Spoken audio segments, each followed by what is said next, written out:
Olá, este é o Você Pode, o podcast do curso de Direito Unifeob.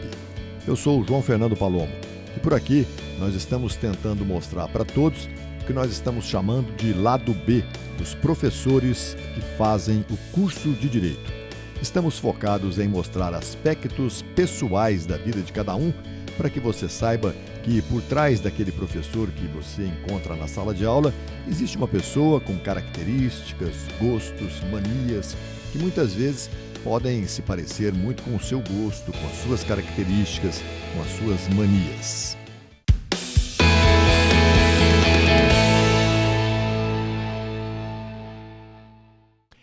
Ele é docente no Unifeob, na área de Direito do Trabalho, Direito Processual do Trabalho e Prática Trabalhista. Está na instituição há muito tempo. Daqui a pouco ele vai contar para vocês há quanto tempo. E sempre foi muito respeitado no meio, como advogado, como professor, mas principalmente na área do Direito do Trabalho. Estou falando do professor Donizete Gaeta. Gaeta, muito obrigado por aceitar o nosso convite, muito obrigado por ter vindo. João Fernando, é um prazer, eu que agradeço, tá? E o projeto, só tem que parabenizar esse projeto, que é muito bom se conhecer a pessoa e não o professor tão somente, né? Parabéns pelo projeto. Muito obrigado. Gaeta, vamos começar contando um pouco da tua vida antes de você entrar para o mundo do direito. Você nasceu em Lagoa Branca, que é uma cidade pequena, né? Um distrito de Casabranca, é isso? Sim. Conta Lagoa Branca é um distrito de Casabranca. Tá? Então você é casabranquense. Eu sou Lagoa Branquense. Lagoa Branquense. Lagoa Branquense. Eu nasci em Lagoa Branca. E Lagoa Branca fiz primeiramente o primário em Lagoa Branca, depois teve que ir para Casabranca fazer ginásio, colegial, essas coisas tudo, né? Mas eu sou uma pessoa ansiosa, pessoa de costumes simples, tá? Que gosta muito de conversar. E eu, sinceridade, antes de começar o direito, eu era jogador de futebol. Então, a minha paixão era ser jogador de futebol, João. Gaeta, mas você chegou a tentar a carreira profissional como jogador de futebol? Eu fiquei na Amadora muito tempo, né? Passei vários clubes, várias cidades. Fui convidado para profissionalizar. Aquele tempo tem aquelas peneiras que tem até hoje, né? Em alguns clubes que me deram chance, Paulista de Jundiaí, Ponte Preta, Palmeiras, né? Mas não tinha condições financeiras de bancar, né? Então, realmente, eu não fui, né? Nessa época, você já trabalhava e jogava futebol amador, tentando uma carreira profissional? Nessa época, no início, eu não trabalhava, dependia dos meus pais. Minha mãe é dona de casa, meu pai era motorista de ônibus de prefeitura, não tinha condições de bancar para que eu ficasse alguns dias nesses locais. Mas eu jogava futebol amador, né? Comecei a jogar futebol amador em time profissional desses clubes com 14 anos de idade. Você jogava em Casabranca desde o começo? Jogava na Lagoa Branca, aí fui convidado a jogar em Casabranca, Rio Pardo, né? Uma cidade por aí, várias cidades. Qual que foi o seu ápice no futebol? Eu acho que meu ápice no futebol foi quando eu comecei a ser convocado para seleções, né?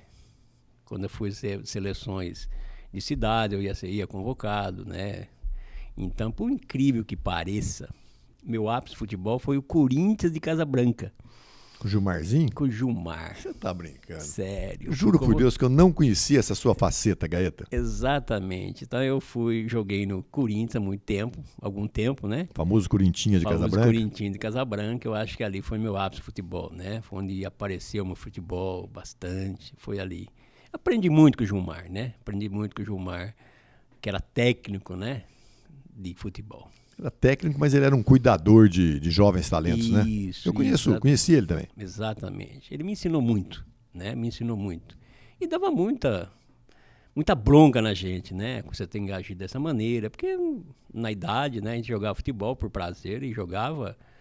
Se você souber jogar bola, você jogava, né? Hoje, penso que os jogadores são mais construídos, né? tem muito mais técnicos, né? Mas antigamente ele me ajudou bastante. Nessa época você nem pensava em direito? Nem Advocacia pensava em trabalhista, nada? Não, nem pensava nem em estudar. Eu corria, fazia curso à noite e eu corria, né? Eu queria treinar. Eu ia para Casa Branca, jogar no Palmeirinha de Casa Branca. Você lembra do Palmeirinha de Casa Branca? Lembro. Foi lá no Palmeirinha que eu arrumei o meu apelido, que eu fiquei conhecido, né, João? Foi lá que eu arrumei o meu apelido. Qual é? É de cueca, né? Cueca. É verdade. Esse apelido vem do futebol? Vem do futebol. Então disseram pra mim que eu tava jogando com calção que era do meu avô, então era cueca do meu avô. Aí antigamente você xingava, né? Aí você xingava. Xingou, pegou, João. Xingou, pegou. Aí um gritava de um lado, gritava do outro. Você ficava bravo. E eu ficava bravo, eu xingava a mãe, xingava o pai, xingava a família. Aí, de repente, eu passei a ser conhecido como. Então, quando chegar para jogar futebol, você conhece o Donizete? Não. Você conhece o Gaeta? Não. Você conhece o que eu conheço? Até hoje. Que coisa, hein, Gaeta? Até hoje. Então, eu gostava muito de futebol. Depois eu vim para Mogi Guaçu, joguei em Mogi Guaçu, Mojimirim, né? Mas então eu estudava, aí eu jogava futebol, depois eu estudava e comecei a trabalhar. Aí dificultou um pouco mais, né? Dificultou um pouco mais. Jogar futebol, só que aí eu tinha horário, né? Tinha que trabalhar. Então eu ficava jogando no final de semana. Mas essa vida de tentativa de se profissionalizar no futebol, para você, foi até quantos anos? Até que idade? Eu acho que foi até uns 17 anos, João. Se eu não me engano, até uns 17 anos que eu tentei futebol. E teu pai e tua mãe apoiavam? Meu pai não apoiava muito, não. Meu pai dizia que eu não sabia jogar futebol. Ah, é? Ele tinha um olho clínico? Meu pai foi um bom jogador de futebol. Né? A minha mãe me apoiava. Mas meu pai a mãe disse, sempre apoia, viu, Gaeta? Sempre apoia. Você não se iluda com isso, não. Aí meu pai dizia, você precisa trabalhar, futebol não dá nada, você precisa trabalhar, né? E você não é um bom jogador, você não sabe isso, você não sabe aquilo. E eu dizia que meu pai não sabia nada. Meu pai sabia muito, né? Porque era um jogador muito pesado, né? Eu jogava em zaga, então era um jogador muito pesado, né? Pesado não de peso, porque eu pesava o quê? 60 quilos. Mas eu era assim, tipo, dizer que eu era maldoso, né? Então eu jogava. E meu pai dizia, vai estudar. E minha mãe, não, vai, né? E aí... Quer dizer que quando você saiu de Casa Branca e foi para Mogi Guaçu, você foi já pensando no futebol? Ou nessa época você já estava desiludido? Não. Na realidade, quando surgiu o primeiro emprego, foi como trabalhador rural. Ah, sim. Aí eu fui um trabalhador rural. No Guaçu? Não. Em Casa Branca, Horto Areia Branca, que é da Champion, antiga Champion, né? Então, eu lá fui como trabalhador rural para medir caminhões de madeira. Então, media caminhão de madeira, pegava o ponto da turma, pagava a turma lá, distribuía o contra-cheque. Quando eu fui para Mogi Guaçu, foi em 72. E aí o futebol ficou mais difícil, né? Para mim. Aí você já tinha terminado o colegial? Já tinha terminado. Aí eu só jogava final de semana, jogava em seleções, tudo, mas não treinava mais, né? Só jogava futebol. Que dizem que o bom jogador sempre é procurado, né, Gaeta? João, eu digo para você o seguinte, ele é procurado. E uma das situações mais difíceis que eu achei foi quando eu deixei de ser procurado. Eu me lembro de uma situação, João, que eu estava num shopping em Ribeirão Preto e dentro do shopping estava o Sócrates e um jogador do Botafogo. E eu senti o seguinte, que o pessoal já não lembrava mais do Sócrates naquela época. Então, é um jogador de futebol famoso, de nome até hoje conhecido. Mas eu comecei a ficar muito chateado quando eu aparecia no campo de futebol, em qualquer campo de futebol, e ninguém sabia que eu era e nem me convidava para jogar. Então, eu ficava muito chateado. Puxa vida, não lembram mais de mim? Não lembram mais de mim? Mas eu acho que isso aí é em toda a profissão, Toda a profissão. Eu já vi não vou falar que profissão que é, mas um aposentado falando para um da ativa, falando assim, não aposenta, que ninguém mais vai te procurar. Ninguém mais te procurar. Você não aparece mais, né? Então você não treina, você não aparece, você aparece para jogar, tem uma pessoa que treinou o tempo todo, você não joga futebol. Mas eu acho que eu joguei um pouco futebol porque, certa vez, eu estava do lado, né, batendo bola, que você sabe, bater bola, esperando que alguém me convidasse. Chegou um menininho, disse para mim assim, eu quero aprender a jogar futebol com você. Comigo por quê? Porque meu pai falou que você jogou bola, viu? Você me ensina a jogar bola? Aí é um reconhecimento. E isso é um reconhecimento que me arrepia até hoje quando eu lembro, né? Um menininho lá, ensino nada, né? Vamos bater bola comigo. Ele saiu satisfeito, contente, né? Falei, acho que eu joguei futebol então um pouquinho. Jogou futebol e fez uma boa ação, né? Fiz uma boa ação, né? Fiz uma boa ação. Tanto é que uma vez eu estava com um probleminha de saúde, e aí a minha esposa do outro lado, chegou uma pessoa e falou, aquele ali é o ECA? Ele falou, é. Nossa, você jogou muito futebol. E ela foi lá e me contou no ouvido. Eu saí na hora. Já me lembro, não estava mais soro, falei, pode tirar que eu já estou sabendo. Já fez um bem violento, pronto. Já jogou muito futebol. Então já pode, vamos embora já. Ô Gaeta, e quando que o Beck Cueca virou o Dr. Gaeta? Então, João, aí eu estava... Que caminho que foi esse? Estava trabalhando em Mogi Guaçu já, saí do rural, fui para auxiliar de escritório.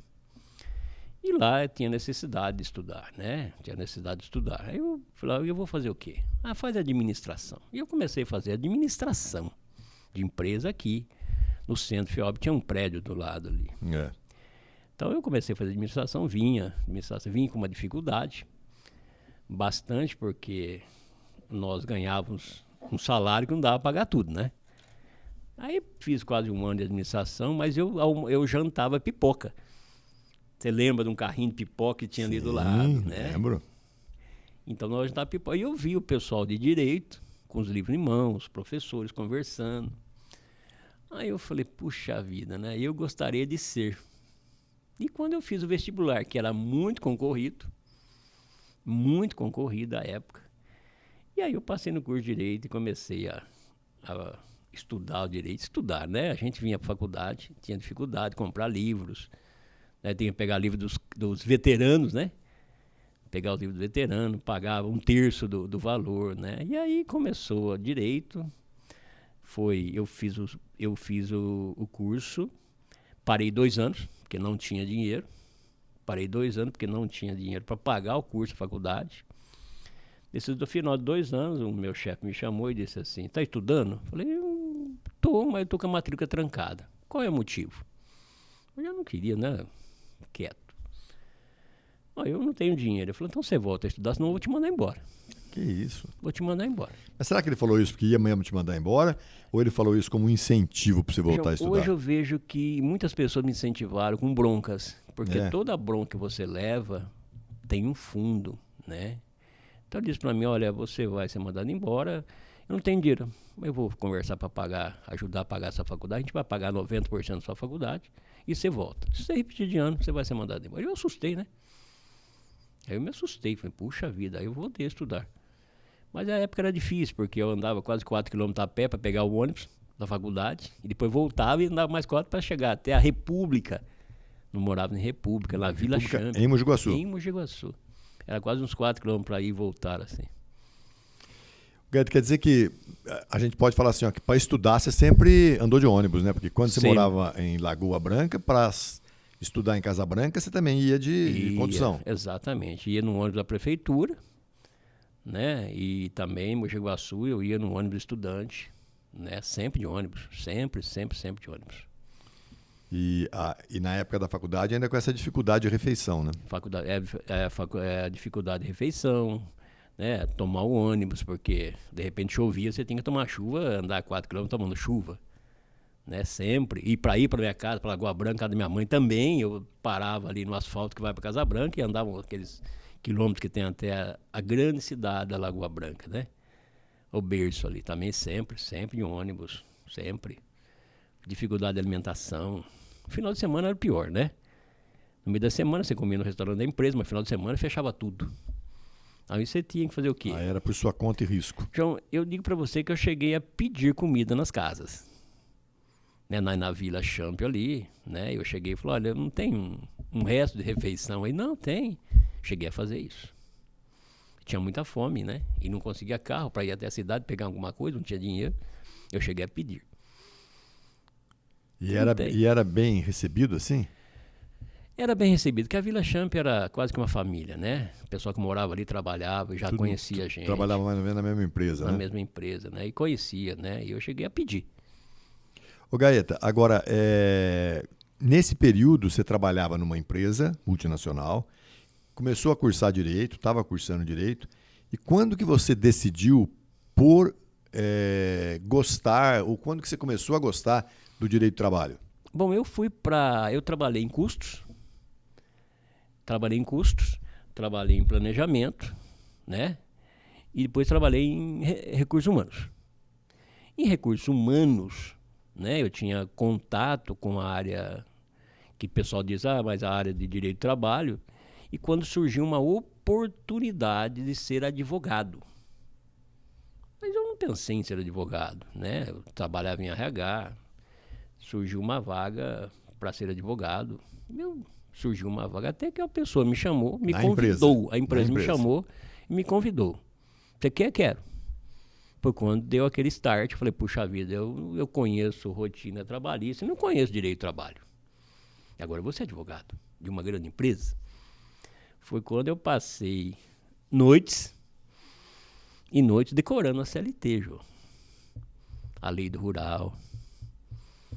Então eu passei estudando. Essa facilidade que você tem por artigos da CLT, saber muitos, eu já vi muitas vezes você falar artigo da CLT de cor, é por conta dessa... É por conta desse período. Eu chegava do trabalho às 6 horas da tarde, né? E muitas vezes eu fiquei até 2 horas, 3 horas da manhã decorando. Levantar no outro dia com sono, mas tinha que trabalhar. Então eu já era advogado. Aí você se especializou, entre aspas, no direito material do trabalho. Isso. O direito material ele é bem mais, que eu disse, é gostoso, né, João? Processo nós temos a dificuldade, né? No processo nós temos dificuldade porque não somos, né? Hoje nós temos um ativismo, né? Um ativismo judicial. Então eu gosto muito do direito do trabalho, tá? Aí me empolga muito o direito do trabalho. Aí eu tive muita oportunidade. Como advogado da empresa, eu trabalhei com grandes escritórios de São Paulo, de Ribeirão, de Campinas, né? Então eu tive oportunidades de conhecer, de aperfeiçoar, e também a empresa, ela nos concedia cursos fora, então eu aproveitei. Ô Gaeta, mas assim, você conhece muito o direito do trabalho, você conhece muito o processo do trabalho, mas o forte teu mesmo é a negociação coletiva, né? Isso. E quem me falou isso, eu não vou falar o nome da pessoa, mas foi um colega teu, que fala que poucas vezes viu uma pessoa que tenha a tranquilidade de sentar numa negociação coletiva e enfrentar uma negociação coletiva que não é fácil, igual o Gaeta. Então é o seguinte, a negociação coletiva, ela é um dos pontos mais interessantes do direito, porque o direito coletivo, ele não é muito conhecido. Então nós temos muitos desembargadores, né, ministros que têm dificuldade na interpretação do direito coletivo. Mas o que acontece? A empresa tinha várias filiais, quase que no Brasil, aí, vários locais, e eu então negociava. E foi começando a aprender. Aí nós fomos especializando, né? Sim. Então eu tenho muito conhecimento, eu acho que eu tenho muito conhecimento na área coletiva, né? Então eu aprendi muito com sindicatos, né? Então, mas não é só questão de conhecer o direito coletivo, é questão de sentar na mesa e negociar. Então, é que sentar na mesa e negociar, você tem que ter algumas técnicas, né? Você tem que aprender algumas técnicas, né? Uma das técnicas que você tem que aprender é ouvir e não responder diretamente. Você tem que ouvir, porque uma mesa de negociação é uma negociação. Então, isso sim é empolgante, né? É empolgante. Eu trabalho um pouquinho nessa área, uns 28 anos nessa área, né? Então eu já... Tem a experiência também. Experiência, né? Você vai pegando experiência, pegando o jeito de cada um. É porque sindicato, federação, cada um tem um jeito de trabalhar. Aí você vai aprendendo, né? E isso é empolgante, muito empolgante. Você terminar uma negociação, um acordo coletivo, uma convenção, ou ainda uma sentença normativa em tribunais, né? Sustentação em tribunal. Isso é interessante, muito, muito. Você gosta mais da parte de negociação coletiva ou você gosta mais do processo mesmo, de sentar, escrever peça? Olha, João, eu digo para você que o direito coletivo é empolgante, né? Muito empolgante. Ele é uma área, mas eu digo para você o seguinte, fazer a peça processual, né? Eu gosto do parecer jurídico, estudar, parecer, a peça, né? Então, é interessante o direito coletivo, porque o direito coletivo ele faz com que você busque situações que nem existem na legislação do trabalho, né? Inexiste. Aí é um querer e um poder. Querer do trabalhador e um poder do empregador. Então, isso é interessante. É muito interessante. Há questões trabalhistas. Ah, mas está na CLT, né? Até eu tenho uma passagem interessante, João. Quando eu negociando em Macapá, né? No Amapá. Nossa, longe, hein? Longe, né? Depois do Amapá é difícil. Lá em Macapá, quando um sindicato postulou uma cláusula de acordo coletivo referente à estabilidade do membro da comissão interna de prevenção de acidente que a empresa deve ter. Ele pediu uma estabilidade. Falei, estabilidade como? Está na lei. Está na lei. Então aí depois ele me respondeu da seguinte maneira. Eu não esqueci até hoje, né? A lei muda. O acordo coletivo você tem que manter e nunca mais você tira, porque o sindicato não vai abrir mão daquilo que já está negociado. Então a lei muda. E o curso de pós-graduação, dando uma aula de direito coletivo, uma juíza falou assim, eu nunca tinha pensado nisso. Eu falei, eu também não. Eu aprendi com um sindicalista. Então esse convívio, buscar, não é só que o direito está na lei, né? Buscar a situação, porque você tem que ter o conhecimento de que a consequência daquele direito que você está negociando tem consequência tributária, né? Tem um monte de coisa. Então você precisa, né, ter o negociador da empresa precisa ter um respaldo muito grande, porque o que você negocia, você não tira facilmente. Por quê? 2 anos a cada validade, você renova o acordo, né? E você não consegue, dificilmente você consegue retirar uma cláusula. Qual que é a autonomia do advogado numa negociação coletiva? Bom, a autonomia do advogado é ser criticado, né, João? É ser criticado. Pô, esse advogado aí só complica, né? Só complica, né? E a autonomia dele é que ele tem o poder de falar para o negociador da empresa pode ou não. Não faça isso, pode ou não.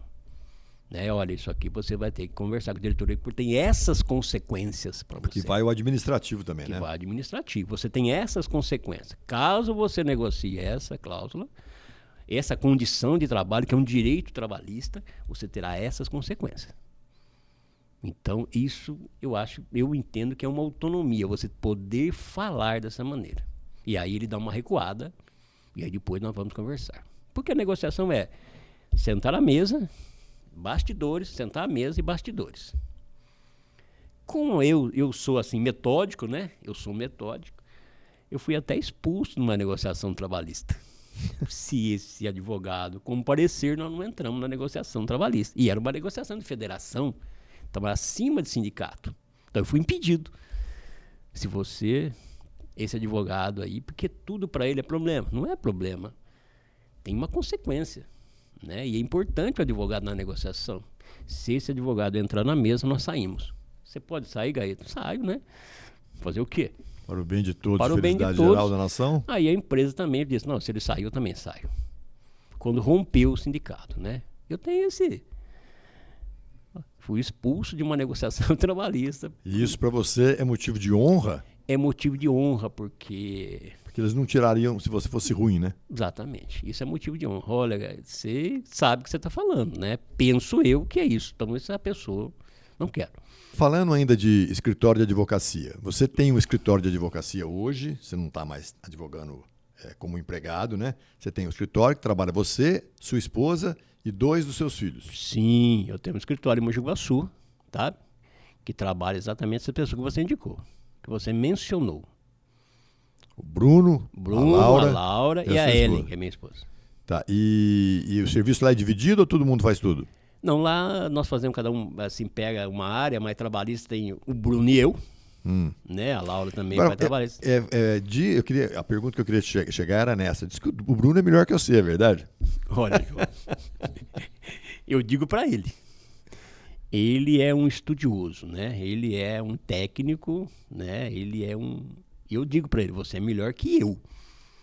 O que falta em você, Bruno, é só maturidade, né? Porque é o tempo, mas você é melhor que eu.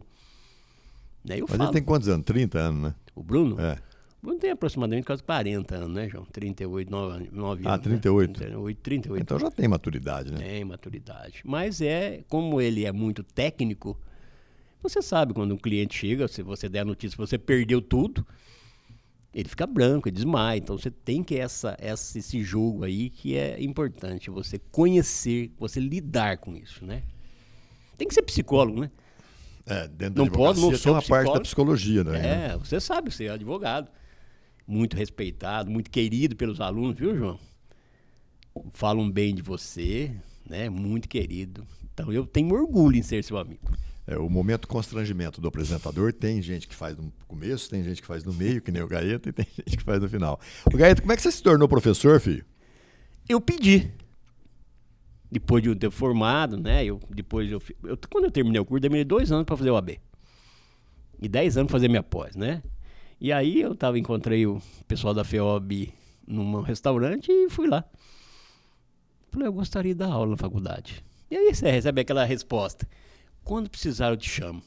Quando for necessário eu te chamo. E aí teve uma oportunidade de ter uma professora grávida. E eles chamaram o Gaeta. Só que ligaram na empresa e um dos advogados também era o meu primo Gaeta. Aí falaram, eu quero falar com o Gaeta. É muito mais conhecido, eu quero falar com o Gaeta. E aí, ele falou para mim, falei, estranho. Na sua faculdade ligou para mim, me convidando para dar aula. Eu nunca conheço o pessoal de lá. Falei, acho que sou eu. Aí ficou alguns meses. Posteriormente, falou, não consigo mais. Aí, o Valdemar da época, que era o coordenador, me ligou. Falou, Gaeta, nós chamamos a pessoa errada. Você vem para cá? Falei, vou, claro que eu vou. Aí eu ficava, João, preparando aulas na máquina de datilografia, né? Preparando aulas. Tem até hoje essa máquina. Falo de prática trabalhista. Ao que terminou a licença, eu fui convidado a permanecer na instituição. E isso foi aproximadamente 32 anos, João. A aula de prática era no sábado, né, Gaeta? Era aos sábados. Você sabe que eu também comecei na prática trabalhista, né? Era aos sábados. E era interessante, porque você começava às 8 e terminava meio-dia. Meio-dia e meia. Corrigir peça, tinha que fazer peça, corrigir. Era ali, eu comecei ali. E eu, até hoje, estou aí. E eu não sei, né? Eu adoro. Hoje, você diz para mim, ser advogado e ser professor, você não precisa nem me perguntar. Eu gosto de ser professor. Porque eu acho que eu sempre tive uma vontade de ensinar, né? O Gaeta, você tem alguma mágoa de não ter se profissionalizado no futebol? Eu acho que na época, faltou alguém apesar de que, vamos colocar as coisas no seu devido lugar. Na época, ser jogador de futebol também não era essa maravilha que é hoje, né? Não tinha essa maravilha, né? O salário, essas coisas, nada. Mas eu acho que eu gostava muito. Mas era bem melhor do que ser apontador de madeira, né? De madeira, né? É muito melhor do que apontar o caminhão, medir a madeira, né? Você tem buraco na madeira e ficar fazendo continha. Muito melhor. Mas eu acho que faltou, na realidade, alguém para orientar, né? Não pode fazer isso, tem que fazer aquilo. Né? Eu acho que faltou. E o que você gosta de fazer fora do direito? João, eu sou caseiro. Gosto de começar a fuçar em casa. Caseiro numa casa do tamanho da tua é fácil ser caseiro. Às vezes você ser caseiro numa casa popular. Mas, João, eu tenho lá, você imagina, eu tenho ferramentas, quase todas as ferramentas lá no meu armário. E eu fico mexendo na casa, fazendo desde marcenaria, né? Fico fazendo... Quantos cachorros você tem? Eu tenho 4 cachorros. 4? 2 dentro e 2 fora. Tenho 2 dentro e 2 fora lá, o cachorro, né? Se dá bem com eles? Eu me dou bem, mas minha esposa me dá melhor. Mas eu me dou bem com os cachorros, né? Pera um pouquinho, a sua esposa se dá melhor com você ou a sua esposa se dá melhor com os cachorros? Não vou responder, né, João? Não vou responder essa pergunta, porque se ela ouvir, né... Desculpa, dona Ellen, foi uma brincadeira. Ô Gaeta, tem 3 perguntas aqui que a gente faz para encerrar a conversa, que eu primeiro gostaria de saber o que você ainda faz na tua vida que se você pudesse, você nunca mais faria. Essa é uma pergunta muito difícil de ser respondida, porque você só percebe que você não fez errado quando você passa por aquilo. Eu digo assim, coisa do dia a dia que você tem que fazer... Eu acho que trabalhar domingo, viu, João? Trabalhar domingo é ruim, né, Gaeta? Eu trabalhei muito no domingo já, viu, Gaeta? Trabalhar domingo. Eu acho que trabalhar domingo, sábado, até meio-dia, mas trabalhar domingo, acho que eu não quero fazer, não. Se pudesse, nunca Eu mais. nunca mais faria. Eu ficaria assistindo jogo de futebol o dia inteiro, ou aqueles canais que passam reportagem, né? Eu não ficaria, não chegaria perto de nada. Você gosta de televisão também, Gaeta? Eu gosto. De documentário. Futebol, então, minha esposa, né? Nem olha do meu lado. Domingo a televisão é minha. Qualquer coisa você vai pro quarto. É o dia que você tem o controle do controle, né? É o controle do controle. E há quem pegar o controle, né? Desligou. Mas por que você desligou? Eu tô assistindo. Mas você não tava na sala. Não, pode deixar que eu tô assistindo. Mesmo que eu esteja dormindo, não mexa na televisão. Se ela cochilar. Se você tivesse a capacidade de resolver um problema do mundo, qual que você resolveria? Se eu tivesse capacidade, eu resolveria a fome. Porque todo mundo bem alimentado tem condições de pensar melhor, educação, respeito. Porque respeito é uma situação importante. Eu acho que é a fome, João. Eu, no tempo de república, eu não passei fome, né? Mas eu percebi que o alimento faz muita falta. E de vez em quando você percebe que você fala, eu vou de qualquer maneira buscar um alimento. Eu acho que a fome, ela dói, ela é doída, muito doída. Você sabe que eu aprendi uma coisa na minha vida com meu pai e com a minha mãe, que é assim, só coloca no prato que você tem certeza que vai comer. Você pode comer quantas vezes você quiser, mas coloca que você vai ter certeza para comer, porque jogar comida fora é ofensivo a muita gente que não tem o que comer. Exatamente. Essa é a criação que nós tivemos, né? Não sobe comida. Se você não vai comer, põe pouco e você come. Exatamente. É isso aí. Ô Gaeta, e o que estraga teu dia? Além eu dos acho teus que me cachorros estraga fugir? meu dia. Eu penso, João, que não é estragar o dia, me deixa muito chateado, né? Me deixa muito chateado, assim, por exemplo, aqui nós chamamos, né, a falta de educação, né? Você não ter paciência para as coisas. Isso eu fico muito chateado, né? Uma mentira, uma falta de educação, né? Uma falta de respeito que a nossa mãe ensinou, né? Você tem que respeitar. Eu acho isso me magoa, isso me deixa chateado, sabe? Intolerância, que a gente chama, né? A intolerância me deixa chateado. Para terminar, Gaeta, a mais fácil de todas para você responder. Eu espero, viu, João? Não, é lógico, é só pergunta fácil. Quantas audiências trabalhistas você já fez até hoje na tua vida? Pelo amor de Deus. Isso é fácil, Gaeta. É fácil. Eu somar aqui... Você põe que um ano tem 365 dias. 5 dias. Tem 20, né? Você tem 20 anos de audiência, tá certo? Você deve ter feito uma audiência por dia na média, não tem? Não, acho que Tem dia que você vai na vara do trabalho e faz umas 5 ou 6. Hoje é tudo virtual, né? É. Ah, João, eu nem imagino. Mas eu tenho. Outro dia eu estava pesquisando o processo, tem milhares, né? É. Nome Donizete, Aparecido, Gaeta, que é do padre Donizete Tambaú, né? Ah, o teu nome é em homenagem ao Padre Donizete. Sim, minha mãe disse que eu presenciei um milagre dele. Então, mas vi que tem moço. Eu preciso contar, João. Então nós vamos marcar um segundo podcast pra você contar essa questão do milagre, contar algumas... Isso. Algumas que eu já conheço, né? Mas algumas coisas que aconteceram em audiência trabalhista. E quando eu chego em aula, João, eu falo para os alunos, você contrataria um advogado que chama Donizete Aparecido? Eu falei, mãe, a senhora, Donizete, eu ser advogado, como é que se chama o seu advogado? Donizete Aparecido. Puxa vida, hein? Para padre, que eu tentei ser também, padre pode ser, mas Donizete Aparecido. Aí até que eu conheci a história do padre Donizete. Aí eu passei a entender, né? Aparecido por causa da Santa Donizete. Falei, mãe, a senhora judiou de mim, hein? Donizete Aparecido. E mais, né, João? Donizete, de repente eu recebo uma correspondente, senhora Donizete.